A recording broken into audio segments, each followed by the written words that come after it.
controller had sent Edward to the works to be mended. Near the works station, Edward noticed a narrow gauge engine standing in an open-sided shed. That's Skarloey, he thought. What's he doing there? He remembered Skarloey and his brother Renius, because in the old days he had often brought passengers who wanted to travel up to the lake in their little train. As the men at the works could not mend him at once, Edward asked them to put him on a siding close to Skarloey. Skarloey was pleased to see Edward. "The owner has just bought 2 more engines," he said. "He told me I was a very old engine and deserved a good rest. He gave me this shed so that I could see everything and not be lonely. But I am lonely all the same," he continued sadly. "I miss Renius very much. Yesterday one of the new engines pushed him on a truck, and now he's gone to be mended.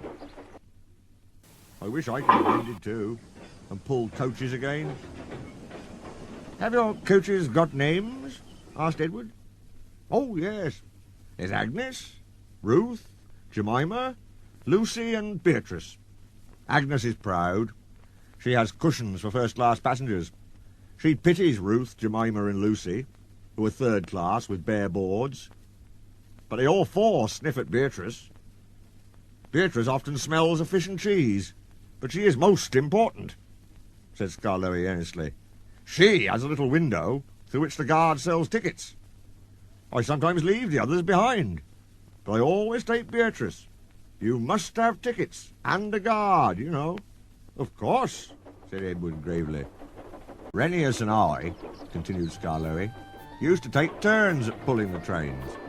We know everybody, and everybody knows us.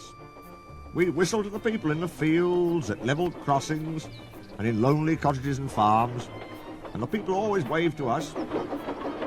We love passing the school playgrounds at break time. Then the children will always run over to the fence to watch us go by. The passengers always wave, because they think the children are waving to them.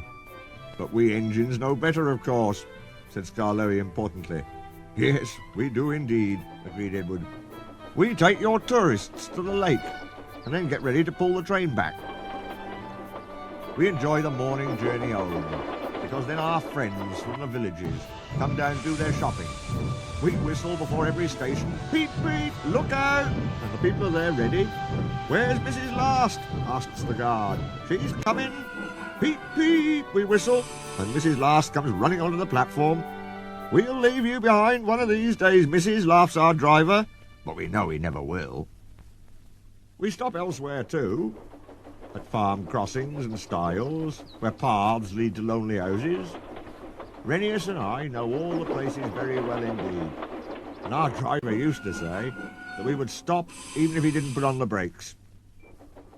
Sometimes on market day, Ruth, Jemima and Lucy were so full of people that the guard would allow third-class passengers to travel in Agnes. She didn't like that at all, and would grumble, 'First-class coach, third-class people.' That made me cross. 'Shut up,' I'd say, 'or I'll bump you.' That soon stopped her rudeness to my friends. Just then, some workmen came. 'We're going to mend you now, Edward,' they said. 'Come along.' And goodbye, Skarloey. Thank you for telling me about your railway. It's a lovely little line." It is. Thank you for talking to me, Edward. You've cheered me up. Goodbye."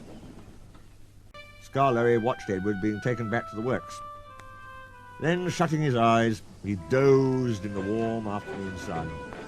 He smiled as he dozed, for he was dreaming, as old engines will, of happy days in the past.